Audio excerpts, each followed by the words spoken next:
मंगल में मंगल करन वीतराग विज्ञान, नमो ताहि जाते भये अरहंतादि महान।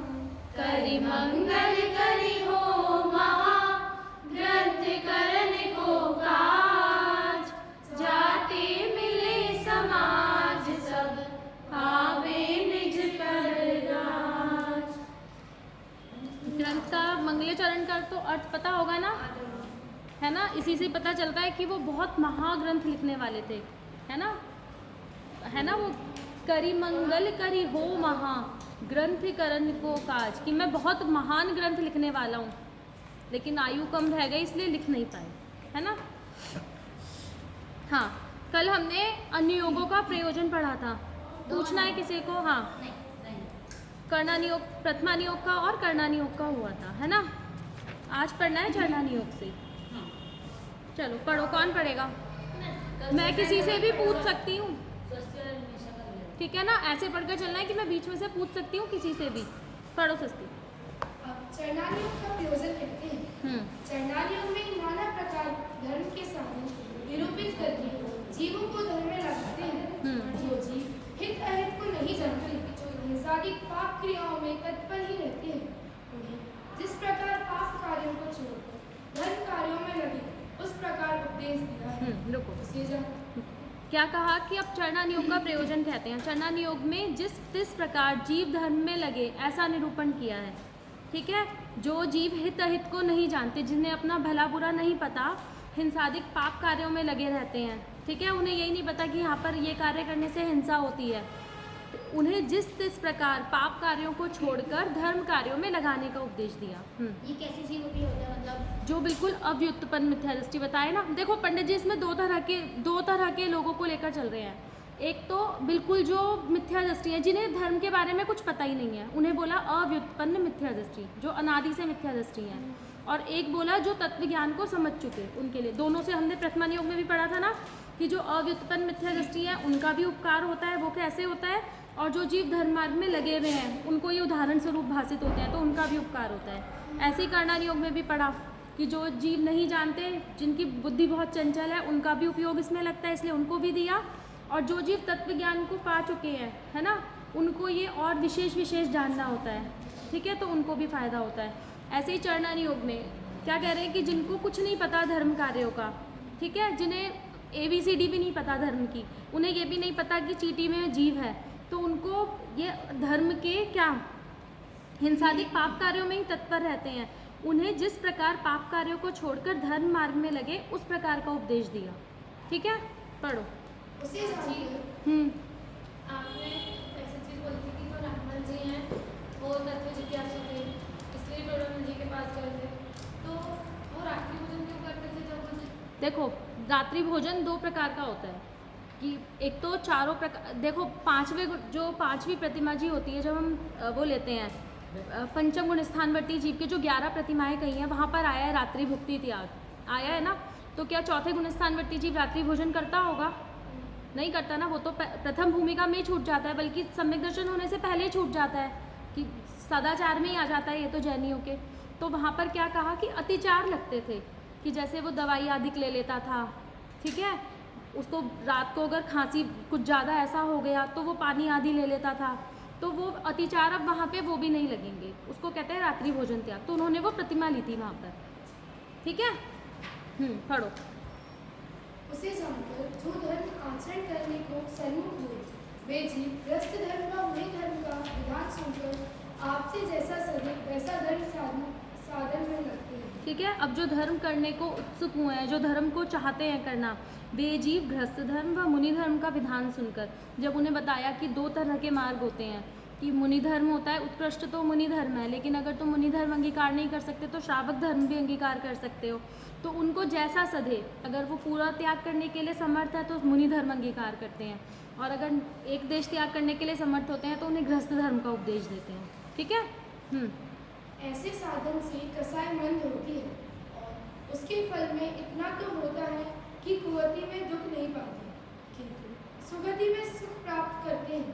तथा ऐसे साधन से जिनमत का निमित्त बना रहता है, तत्व ज्ञान की प्राप्ति होना हो तो हो सकती है। ठीक है, अब देखो उन्हें जब ये उपदेश दिया चरणानी योग का, तो इससे क्या होता है कि उनको जब वो इसके फल में, मतलब जब वो ये अंगीकार करते हैं चरणानी योग, तो कुगति ना होकर सुगति होगी। जो धर्म को पालेगा, जो जीवों की रक्षा करेगा, वो नरक आदि में तो नहीं जाएगा, स्वर्ग में ही जाएगा।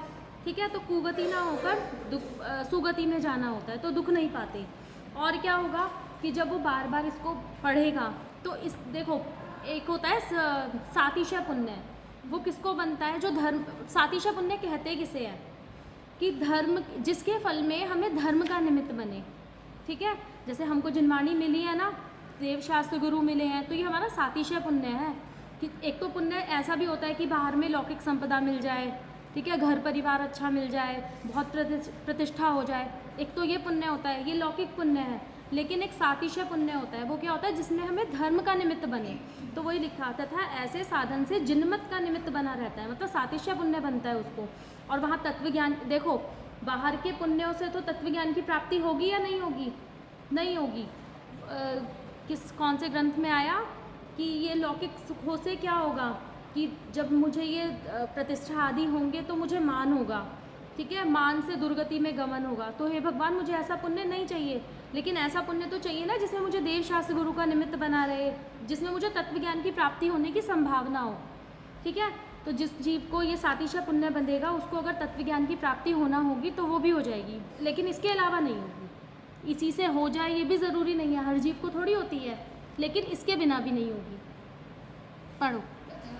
जो जीव तत्वज्ञानी होकर चरणानियों का अभ्यास करते हैं, उन्हें यह सर्व आचरण अपने भीतराग भाव के अनुसार वासित होते हाँ, हैं। अब ये तो अव्युत्पन्न मिथ्या दृष्टि की बात करी थी, अब आ गई तत्वज्ञानी जीव की, कि जो धर्म को समझते हैं, जिन्होंने तत्वज्ञान को पाया है, अब वो चरणानी योग का अभ्यास करते हैं अगर तत्वज्ञान को प्राप्त करके, तो ये उन्हें सारे आचरण अपने वीतराग भाव के अनुसार प्राप्त होते हैं, क्योंकि उनकी तो ये डेली रूटीन ही होता है ना। क्योंकि देखो धर्म क्या कहता है? धर्म किसे कहते हैं? जो उत्तम सुख में रखे, जो वीतरागता की प्राप्ति कराए, वही तो धर्म है। तो वीतरागता की प्राप्ति, वीतराग भाव जीवों को मारने से होगा कि उनकी दया पालने से होगा, है ना? तो क्या कह रहे हैं कि उन्हें ये सर्व आचरण अपने वीतराग भाव के अनुसार भाषित होते हैं। पढ़ो। एक देश व सर्वदेश वीतरागता होने पर ऐसी श्रावक दशा मुनि दशा होती है। ठीक है, एक देश त्याग से, एक देश वीतरागता होने पर श्रावक दशा होती है, और सर्वदेश वीतरागता होने पर मुनि दशा होती है। क्योंकि इनके निमित्त नैमित्तिकपना पाया जाता है। ठीक है, जब तक बाहर में त्याग नहीं करेंगे, वो अंदर में भी वो वीतरागता नहीं आएगी। वो श्रावक दशा, देखो पहले द्रव्यलिंग होता है कि भावलिंग होता है? पहले बाहर में वस्त्रों का त्याग होता है कि 3 कषाय चौकड़ी का अभाव होता है? नहीं, पहले वस्त्राधिक का त्याग होता है। नहीं तो फिर पता है क्या दोष आएगा? अगर हम पहले 3 कषाय चौकड़ी का अभाव माने और बाद में वस्त्राधिक का त्याग माने, तो गृहस्थों को भी मुनि दशा हो जाएगी, गृहस्थों के भी 3 कषाय चौकड़ी का अभाव ठहरेगा। लेकिन ऐसा नहीं होता, बाहर में 3 कषाय वो वस्त्राधिक का त्याग होगा, 28 मूल गुणों का निरतिचार पालन होगा, तभी उसके वो 3 कषाय चौकड़ी का अभाव होता है। ऐसे ही सब में लगाना, पंचम गुण स्थानवर्ती जीवों के भी पहले वो देश व्रतों को पालेगा। ठीक है, बाहर में 11 प्रतिमाओं को धारण किया होगा, तब उसके वो पंचम गुण स्थान होगा। ठीक है, पढ़ो।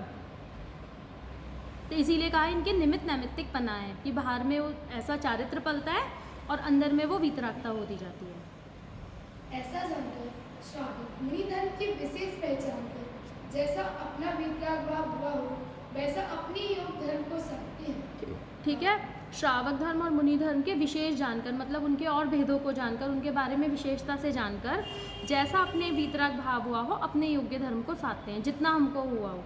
जैसे उसका बताया था ना कल वज्रबाहु का, कि उनको तो मुनिराजों को देखकर पूर्ण वीतरागता आ गई, तो उन्होंने पूर्ण अंगीकार कर लिया, और किसी किसी को नहीं हो तो वो देश चारित्र पाले।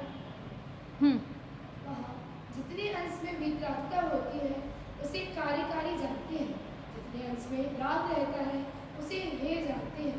संपूर्ण वीतरागता को परम धर्म मानते हैं। हाँ, अगर अब ये नहीं है कि जैसे उसने त्याग नहीं कर पाया, उसने खाली देश व्रती अंगीकार करे या चौथा गुण स्थान ही लिया, कोई त्याग नहीं कर पाया, तो उसे ऐसा नहीं मानता कि मेरी तो भूमिका ही नहीं है, उसे हे मानते हैं कि छोड़ने लायक तो सब कुछ है, वो मेरी कमी है कि मैं छोड़ नहीं पा रहा। तो छैडालाकार ने लिखा ना गृही पै घर में न रचे जो जलते भिन्न कमल है, नगर नार को प्यारे यथा कादे, कि घर में रहते तो है लेकिन उनको धारण की पूरी ये है कि बाहर में कब मैं ये मुनिलिंग धारण करूं, अभी मुझसे नहीं हो रहा, लेकिन ये भी छोड़ने योग्य है।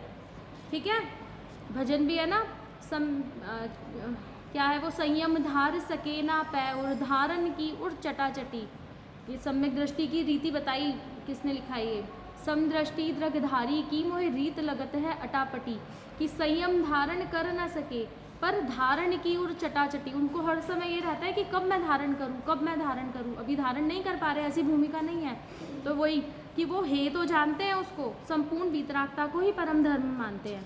पढ़ो, ऐसा चरणानियोग का प्रयोजन है। ठीक है, ये चरणानियोग का प्रयोजन था। अब द्रव्यानियोग का प्रयोजन।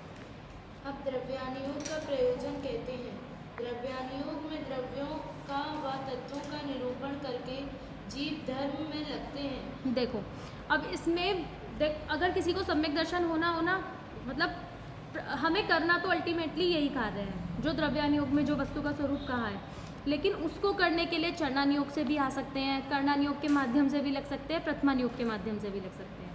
क्या कहा, द्रव्यानुयोग में द्रव्यों का व तत्वों का निरूपण करके जीवों को धर्म में लगाया है कि द्रव्य 6 होते हैं, तत्व 7 होते हैं, और इसमें मेन जोर किस पर होता है, भेद ज्ञान पर, कि जीव अलग है, द्रव्यों में भी 6 द्रव्यों में जीव अलग है, बाकी 5 द्रव्य अलग हैं, है ना, इन तेन्यारी है जीव चाल। पढ़ो, जो जीवादिक द्रव्यों को व तत्वों को नहीं पहचानते, आप को पर को भिन्न नहीं जानते, उन्हें हेतु दृष्टांत युक्त द्वारा व प्रमाण न्यायादि द्वारा उनका स्वरूप इस प्रकार दिखाया है जिससे उनको प्रतीति हो जाए। देखो, प्रतीति हो जाए। जो जीव जीवादिक द्रव्यों को नहीं जानते, तत्वों को नहीं पहचानते, अपने और पर को नहीं जानते, उनको हेतुओं से, मतलब उदाहरणों से, दृष्टांत से, युक्ति से, युक्ति मतलब तर्क लगा लगा कर, कि अगर तू पुद्गल होता तो तेरे को जड़ हो जाना चाहिए, पुद्गल तो अगर जीव, अभी देखो शरीर दिखता है ना यहाँ पे, जब जीव चला जाता है तो शरीर तो अभी भी यहाँ पड़ा है, तो यानी तो भिन्न है ना, तो इस प्रकार युक्तियों से, प्रमाण से, न्याय से उनके द्वारा स्वरूप इस प्रकार दिखाया कि जिससे उनको प्रतीति हो जाए कि हाँ मैं जीव हूँ और ये मुझसे भिन्न है शरीरादिक। ठीक है।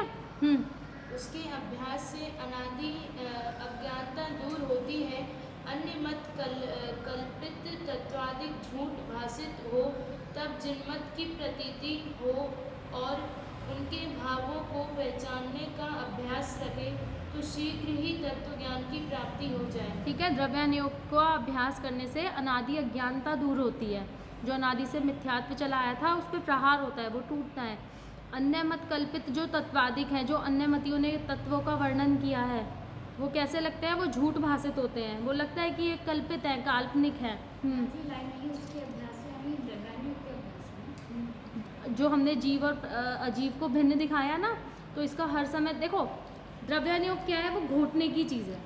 अब एक तो होती है खाने की दवाई और एक होती है लगाने की। देखो, जैसे हमने कोई चीज़, वो इनको कहते थे वो गुरुदेव 64 फुटी वो होती है, क्या होती है वो, हेड होती है, मतलब क्या होती है, उसको घिसो ना जितना, उतना उसमें से उतनी ज़्यादा चरपराहट निकलती है, उसमें वैसे नहीं निकलती, लेकिन उसे जब घिसते हैं ना, तो जितना उसे घिसते हैं उसमें से चरपराहट आती है। तो वो कहाँ से आई, उसमें थी तभी आई ना, लेकिन वो घिसने से आई। ऐसे ही द्रव्यानुयोग में कुछ ज़्यादा विषय नहीं है कि समय साथ में देखो बार बार एक ही चीज़ का तो रिपीटेशन हो रहा है कि तुम जीव हो, ज्ञान तुम्हारा स्वरूप है ना, लेकिन उसकी भाव भासना पर जोर दिया है द्रव्यानुयोग में। तो उसका अज्ञान, वो क्या कह रहे हैं कि उसके अभ्यास से हर चीज़ में लगाएं, कि जैसे हम लौकिक परिस्थितियों में कोई भी चीज़ हो, किसी का बेटा मर जाए, बेटी मर जाए, तो वो दुखी होता रहे कि हम, या फिर वो अप्लाई करे कि देख शास्त्रों में सही लिखा है ना कि मेले की तरह आकर मिले थे, अब ये चला गया तो ये मुझसे भिन्न था ना, ये तो प्रत्यक्ष में भिन्न दिख रहा है, जब शरीर मेरा अपना नहीं होता तो पुत्र कैसे होगा। तो इससे क्या होगा, ये बार बार उस पर मोह पर प्रहार होता है। वो कहते हैं ना, वो एक सिल पर परे, क्या है वो, रसरी आवत जाते सिल पर परे निषाद, तो वही है ये कि बार बार जब उस पर बूंद पड़ती रहती है तो उस पर भी निशान बन जाता है, पत्थर पे भी। तो ऐसे ही जब हम बार बार इस तत्व का अभ्यास करेंगे, इसको बार बार अपने जीवन में अप्लाई करेंगे, तो वो मोह गलेगा और कब तत्व ज्ञान की प्राप्ति हो जाएगी पता भी नहीं चलेगा। ठीक है, अन्य कल्पादिक सब ये काल्पनिक भाषित होते हैं, ये जितने भी तत्व कहे हैं कि ये देवी दहाड़ी को पूजने में धर्म है, चल रहा है ना, अब ये होली का कितना चल रहा है, लोग चौराहा पूजे जा रहे हैं, मेरे को समझ नहीं आता, नाली के ऊपर वो अपना पूजा कर रहे हैं और भी चलो सड़क पे कर लो, नाली के ऊपर मतलब जहाँ मेन सीवर है उसके ऊपर पूजा कर रहे हैं, वो जल चढ़ा रहे हैं, ऐसे ऐसे कर रहे हैं, मतलब लोगों को समझ ही नहीं है कि जो सबसे गंदी चीज़ है उसी पर बैठकर वो पूजा कर रहे हैं। तो ये सब हमको तो समझ में आता है ना, वो क्यों आता है, क्योंकि हमने इसका अभ्यास किया है, इसे पढ़ा है, ठीक है। तब जिनमत की प्रतीति होती है, फिर जब अन्य काल्पनिक लगेंगे सारे तो हमें और श्रद्धान बढ़ेगा कि देख हमारे भगवान ने सही लिखा है, सही कहा है, और उनके भाव को पहचानने का अभ्यास, बस यही है मेन। इसमें भाव भासना पर जोर है। द्रव्यान योग में हमें भाव भासना कराइए, हम कर्णान योग में भाव भासना नहीं कर सकते। सुमेरु पर्वत 1 लाख योजन ऊंचा है, तो ये तो हमें आज्ञा प्रमाण से मानना पड़ेगा कि जैसा भगवान ने कहा वैसा प्रमाण है, उसमें हम ये नहीं कर सकते कि क्यों है कैसे है। लेकिन यहाँ हम तर्क युक्ति लगा कर कि हम में तो जीव में, यहाँ पर आत्मा में सुख नज़र नहीं आता। आचार्य कहते हैं कि आत्मा में सुख है, बाहर परद्रव्यों में सुख नहीं है, लेकिन हमें तो खाने पीने में सुख आता है। फिर जब वो बार बार तर्क कि हमें रसगुल्ले में सुख आ रहा है, तो हम बार बार खाते रहे ना उसी को ही, 1-2 खाकर क्यों चुकते हैं। तो फिर समझ में आता है कि हाँ इसमें से तो सुख था नहीं, है ना।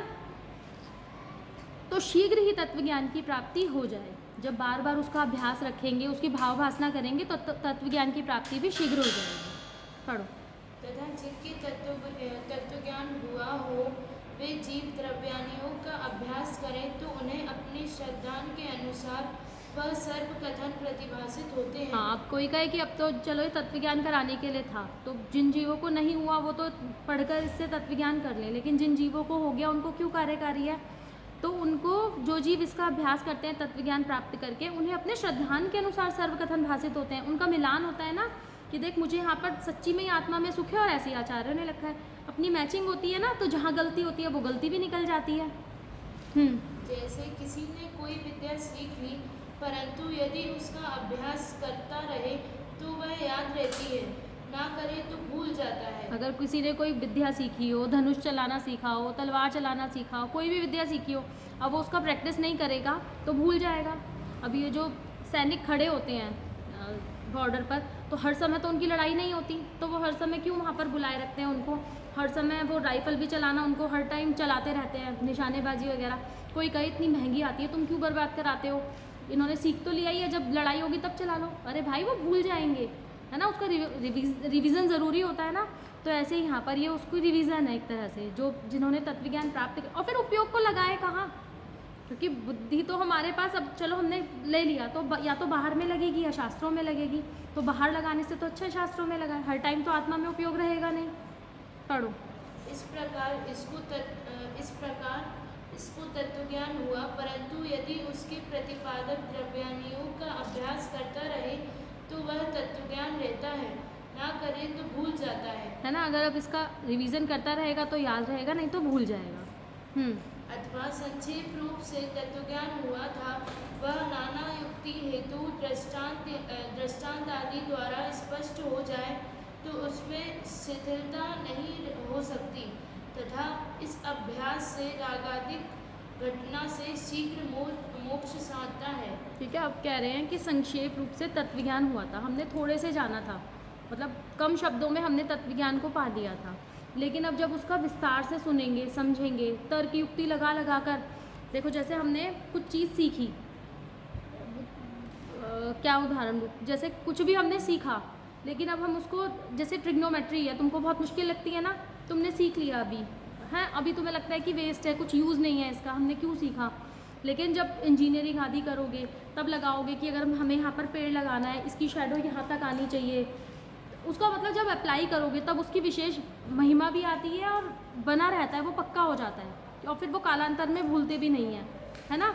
कि अगर मान लो यहाँ पर हमने पेड़ लगाया, इसकी शैडो यहाँ तक आएगी, तो हमें कितना लंबा पेड़ लगाना चाहिए या कितनी दूरी पे लगाना चाहिए, ये सब अप्लाई होता ही है ना। ऐसे ही तत्वज्ञान में है, अगर हमने संक्षेप में जाना था, किसी को जल्दी हो गया था तत्वज्ञान बिना इतने शास्त्रादिक के पढ़े, तो जब उसको वो बार बार पढ़ता है, उसको तर्क युक्ति से लगाता है कि आचार्य तो, जैसे मेरे को अभी समझ में नहीं आ रहा कि बाहर भोगों में सुख कैसे नहीं है, मुझे तो खाने पीने में बहुत मज़ा आ रहा है, ठीक है, लेकिन मुझे श्रद्धान पूरा है कि जैसा जिनेंद्र भगवान ने कहा ये प्रमाण है।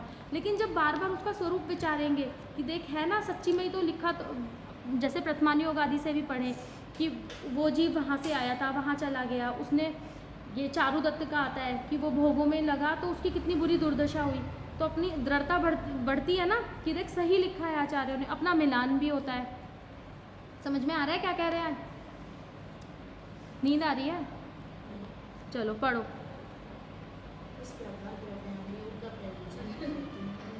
इस अभ्यास से रागादि घटने से शीघ्र मोक्ष सधता है। ये इंपॉर्टेंट लाइन है, देखो ये सब में आई, ठीक है ना, कि यहाँ पर भी मोक्ष को साधने के लिए मेन अल्टीमेटली हमारा लक्ष्य क्या है?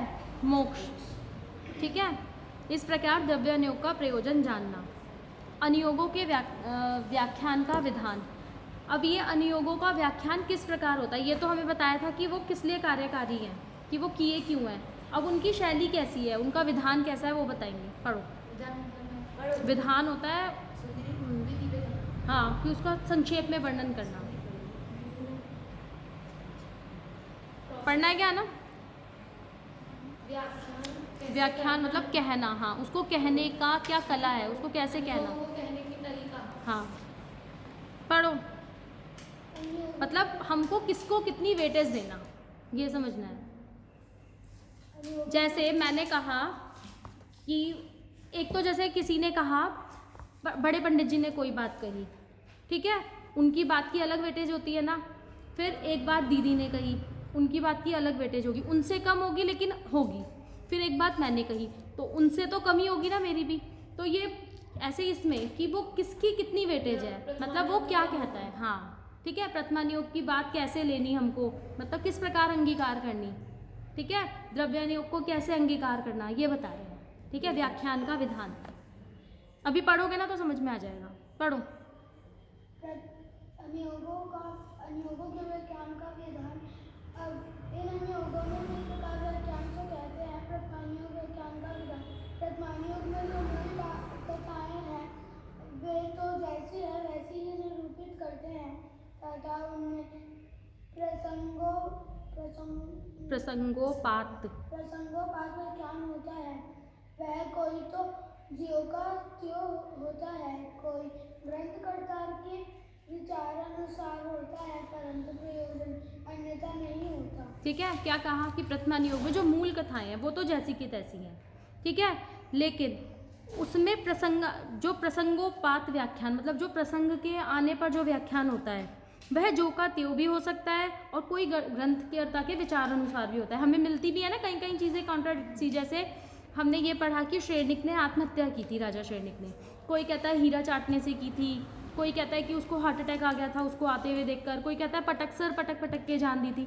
ये तो पक्का है कि उसने आत्मघात किया था, ठीक है, ये इसमें तो कोई गड़बड़ नहीं है ना। तो मूल कथाएं तो जैसी हैं वैसी हैं, लेकिन उसका विधि अलग हो सकती है कि हीरा चाटने से की या सिर पटकने से की। हीरा चाटने से होती है ना वो हीरा खाने से, उनको तो वज्र वृषभ नाराज सहनन था ना, तो वो खाने से हो जाती है। मतलब वो हीरा कठोर धातु होती है ना, हमसे तो नहीं चबेगा, लेकिन उनको तो सहनन इतना उत्कृष्ट है, वो तो हाथ से चूर देते हैं। उसकी क्रिस्टल। हाँ, पता नहीं अब जैसे भी हुई, ठीक है। मैं तो ये बता रही हूँ कि मूल कथाएं तो जैसी है वैसी ही हैं, ठीक है। कि जैसे कोई कहता है कि चेलना को देखकर महावीर भगवान का आहार हुआ था, ठीक है ना। अब उसमें भी कॉन्ट्राडिक्शन आती है। कोई कहता है कि चेलना कैसे दे सकती है, वो तो स्त्री थी, ठीक है। कोई कहता है कि उसने सिर्फ पड़गाहा था, सेठ चंदनमाला को बंधी हुई देखकर जो आहार हुआ था, तो कहते हैं कि वो तो स्त्री थी, वो कैसे दे सकती है मुनिराज को आहार। कोई कहता है कि सेठ ने दिया था, कोई कहता है नगरवासियों ने दिया था। अब मैं तो ये कह रही हूँ कि आहार दिया था।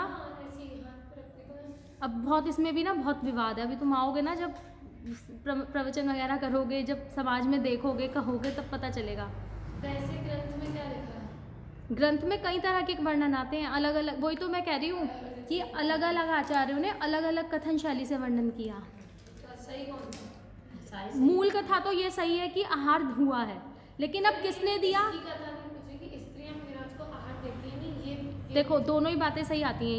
ये भी आया है कि स्त्री मुनिराज से 7 हाथ दूर रहती है, ठीक है, ये तो वर्णन आया है। तो वो फिर मुनिराज के हाथ में आहार कैसे रख सकती है? अपने हस्बैंड को उनके हस्बैंड, वो तो ब्रह्मचारी नहीं थी, उनकी शादी कहाँ हुई थी? नहीं कह रही। हाँ, लेकिन चेलना के लिए पूछ, मैं तो इनके लिए कह रही हूँ ना, चंदनमाना के लिए। हमने तो सेठ तो था ही नहीं उस समय पर। पहले तो उनका तो आहार पहले ही हो गया था, है ना। तो अब इसलिए ये कह रहे हैं कि जो मूल कथा है कि उनका आहार हुआ ये तो पक्का है, लेकिन कैसे हुआ इसमें गड़बड़ हो सकती है, मतलब ऊंचा नीचा हो सकता है कि कोई किसी अनुसार कहता है, वो व्याख्यानकर्ता के मन के अनुसार। ठीक है।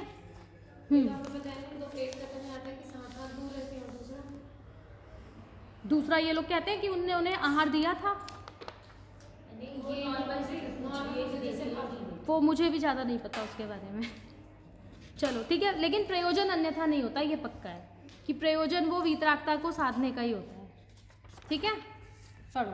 ये पॉइंट भी आता है कि जो मुनि दीक्षा लेने के बाद वो किसी स्त्री के साथ अकेले नहीं होते, लेकिन उस टाइम हाँ। चंद्र वाला अकेले अकेली भी थी, तो अब कह नहीं सकते ना कि अकेली थी क्या, और नगरवासी भी आ गए थे अभी वैसे बताया उसकी कि अवस्था ऐसा देखकर। नहीं चलो पढ़ो, उदाहरण इसमें खुद ही दे रहे हैं पंडित जी, पढ़ो। ज्ञानम पढ़ो। कहाँ कहाँ पहुँचा भाई? उदाहरण पे आना, पेज नंबर 272।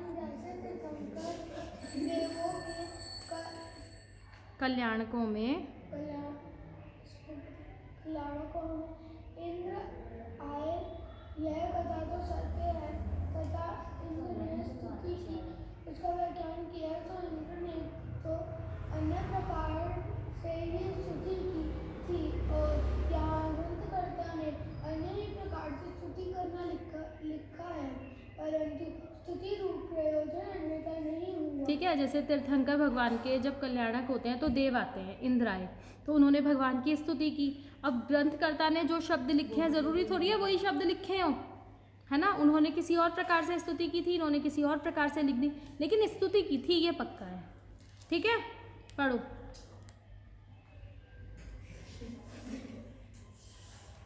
तथा परस्पर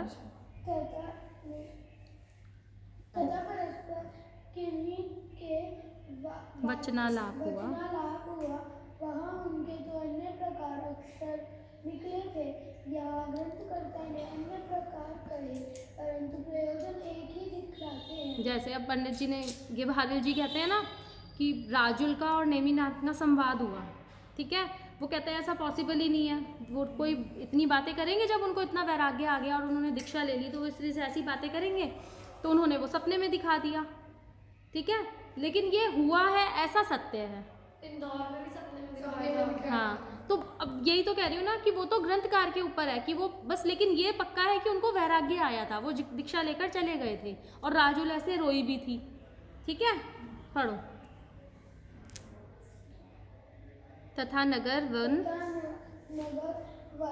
संग्राम आदि के नामादिक तो यथावत लिखते हैं, और वर्णन हीनादिक भी प्रयोजन का क्या हुआ, पोषण धीरे धीरे करता पढ़ रहा है, नहीं फिर नींद आ रही है, नहीं, क्या हुआ?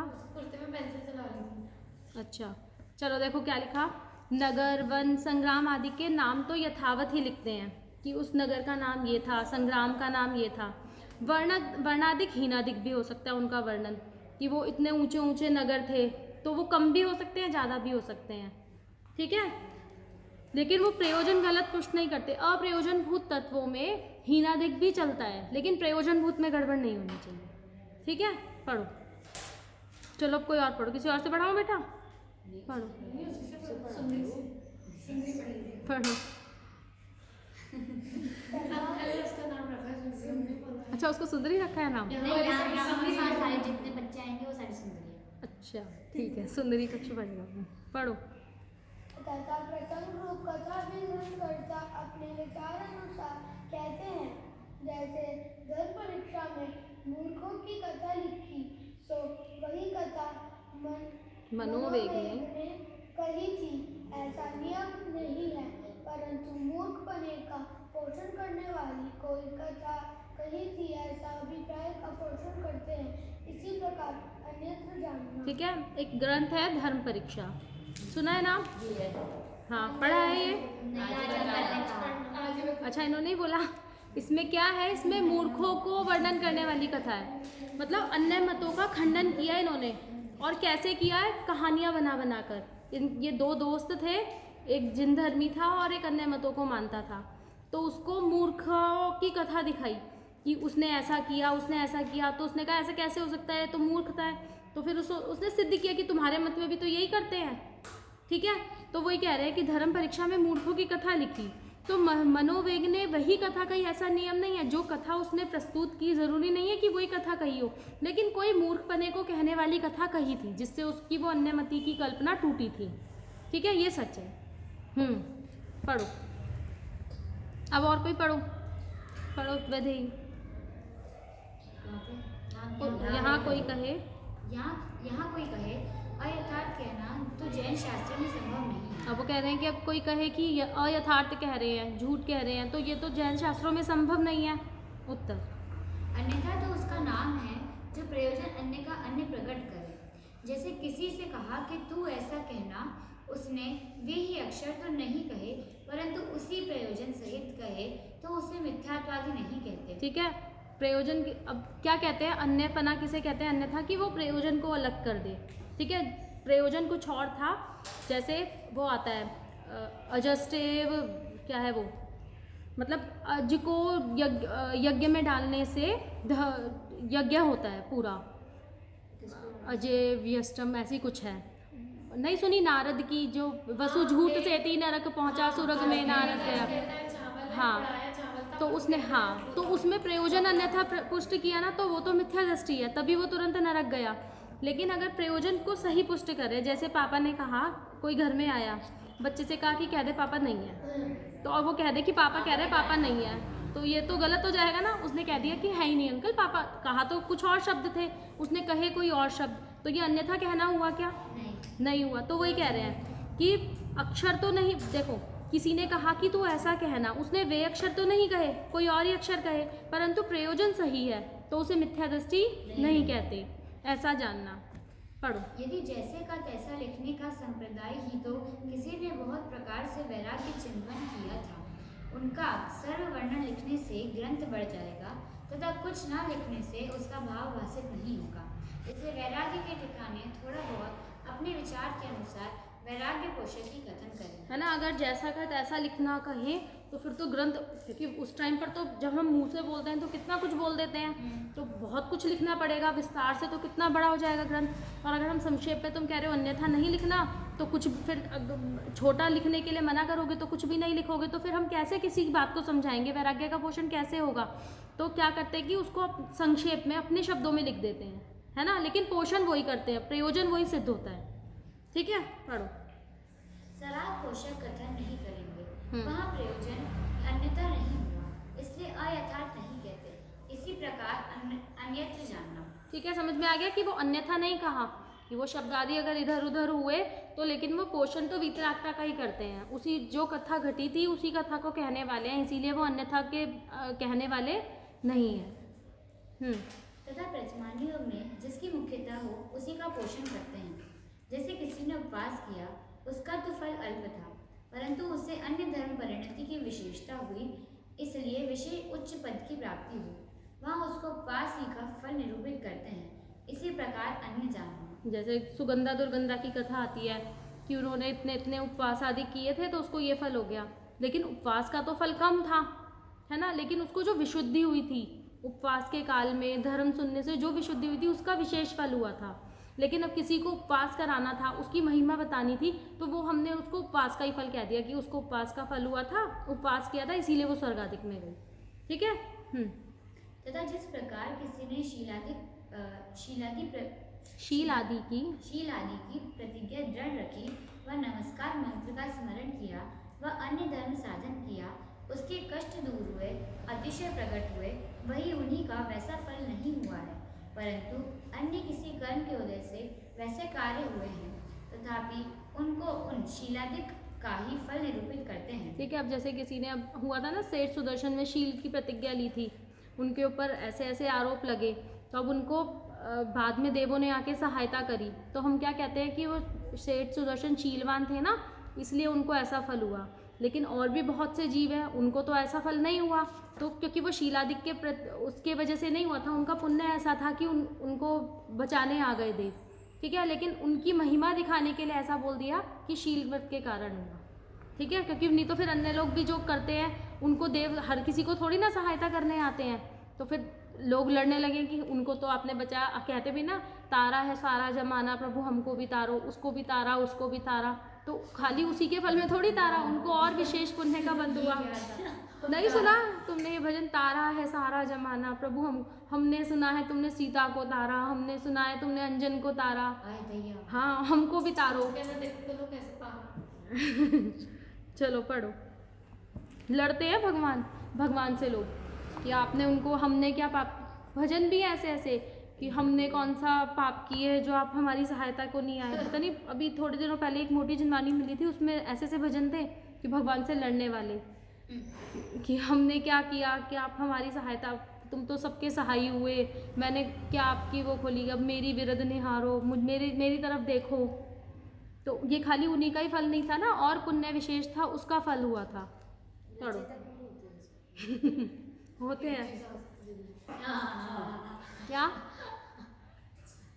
सुजीत जी हाँ चलो, ऐसे ऐसे झगड़ते हैं। वो तो दिखता ही है, फिर कितनी कषाय है ना जीव को। ऐसे वचन भी निकलते हैं तो कषाय भरे निकलते हैं। वो सब लोग समझ रहे थे, वो संजीव जी के प्रसंग में ना सब लोग समझ नहीं रहे थे। मतलब वो ये नहीं था कि उनका वैराग्य प्रसंग था तो उस पर वो तो अपनी महानता प्रकट बता रहे थे, सबको समझ में आ रही थी। मैं अपनी प्रशंसा नहीं करता।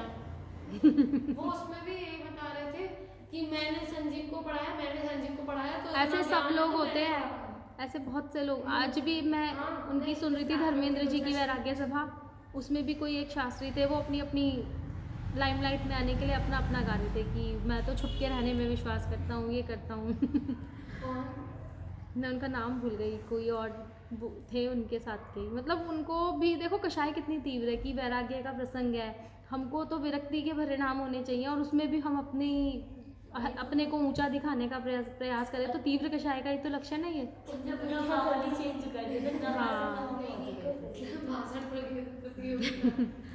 चलो पढ़ो। आप किसका नहीं पी थे? मैं खिसका इसलिए रही हूँ, मुझसे टच हो रहा है, या तो इसे फोल्ड कर दूँ। चलो पढ़ो, अब नहीं होगा। उसी प्रकार कोई पाप कार्य किया, उसको उसी का तो वैसा फल नहीं हुआ, परंतु अन्य कर्म के उदय से नीच गति को प्राप्त हुआ अथवा कष्टाधिक हुए, उसे उसी पाप कार्य का फल निरूपित करते हैं, इत्यादि इसी प्रकार जाने। ठीक है ना। अब ऐसे ही पाप कार्यों में भी लगाना कि किसी ने कोई पाप कार्य किया था, उसके फल में उसको नरक आदि नहीं हुए, उसने और परिणाम खराब किए थे, या और किसी धर्म में कोई और उसको पाप ऐसा बंधा था, उसके फल में वो कार्य हुए थे, लेकिन उस पाप को निंदनीय दिखाना था ना, तो उसी के फल में कह दिया कि वो उसी के फल में नरक गए। ठीक है।